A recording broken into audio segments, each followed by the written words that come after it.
ಧರ್ಮಸ್ಥಳ ಕೇಸ್ನಲ್ಲಿ ಎಂಡಿ ಸಮೀರ್ ವಿರುದ್ಧದ ಪ್ರಕರಣಕ್ಕೆ ತಡೆ. ಹೈಕೋರ್ಟ್ ನಾಗಪ್ರಸನ್ನ ಪೀಠದಿಂದ ಪ್ರಕರಣಕ್ಕೆ ತಡೆಯಾಜ್ಞೆ ಬಂದಿದೆ. ಧರ್ಮಸ್ಥಳ ಕೇಸ್ನಲ್ಲಿ ಎಂಡಿ ಸಮೀರ್ ವಿರುದ್ಧದ ಪ್ರಕರಣಕ್ಕೆ ತಡೆ. ಹೈಕೋರ್ಟ್ ನಾಗಪ್ರಸನ್ನ ಪೀಠದಿಂದ ಪ್ರಕರಣಕ್ಕೆ ತಡೆಯಾಜ್ಞೆ.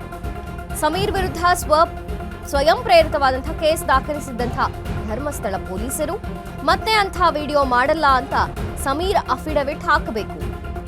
ಅರ್ಜಿದಾರ ಸಮೀರ್ ಪರ ವಕೀಲರಿಗೆ ಸೂಚನೆ ನೀಡಿತು ಹೈಕೋರ್ಟ್.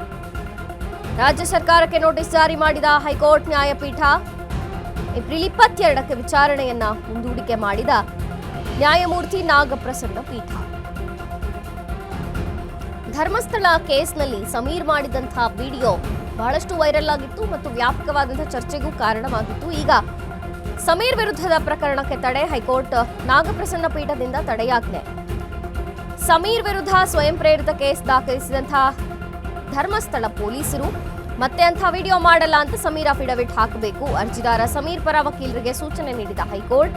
ರಾಜ್ಯ ಸರ್ಕಾರಕ್ಕೆ ನೋಟಿಸ್ ಜಾರಿ ಮಾಡಿದ ಹೈಕೋರ್ಟ್ ನ್ಯಾಯಪೀಠ ಏಪ್ರಿಲ್ 22ಕ್ಕೆ ವಿಚಾರಣೆ ಮುಂದೂಡಿಕೆ ಮಾಡಿದ ನ್ಯಾಯಮೂರ್ತಿ ನಾಗಪ್ರಸನ್ನ ಪೀಠ.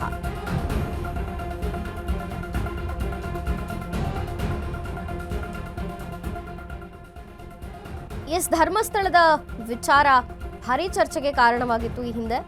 ಆ ಕುರಿತಾಗಿ ಎಂಡಿ ಸಮೀರ್ ಮಾಡಿದಂತಹ ವಿಡಿಯೋ ಬಹಳಷ್ಟು ವೈರಲ್ ಆಗಿತ್ತು ಮತ್ತು ವ್ಯಾಪಕವಾದಂತಹ ಚರ್ಚೆಗೂ ಕೂಡ ಕಾರಣವಾಯಿತು.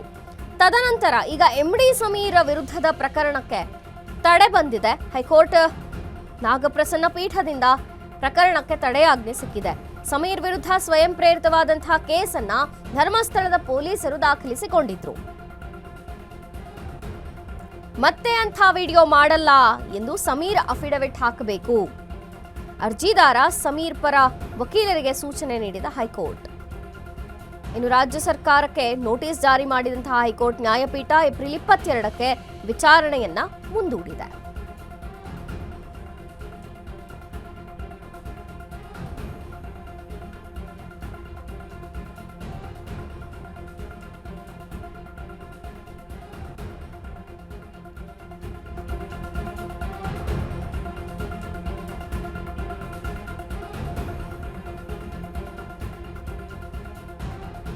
ಸಮೀರು ಯಾವ ವಿಡಿಯೋ ಮಾಡಿದ್ರಲ್ಲ, ಯಾವ ಥರದ ವಿಡಿಯೋ, ಅದೆಲ್ಲವನ್ನು ಮುಂದೆ ನಾವು ಮಾಡಲ್ಲ. ಅರ್ಜಿದಾರ ಸಮೀರ್ ಪರ ವಕೀಲರಿಗೆ ಈಗ ಸೂಚನೆಯನ್ನು ನೀಡಿದೆ ಹೈಕೋರ್ಟ್. ಯಾಕಂದರೆ ಸಮೀರ್ ಆ ರೀತಿಯಾಗಿ ಅಫಿಡವಿಟ್ ಹಾಕಬೇಕು.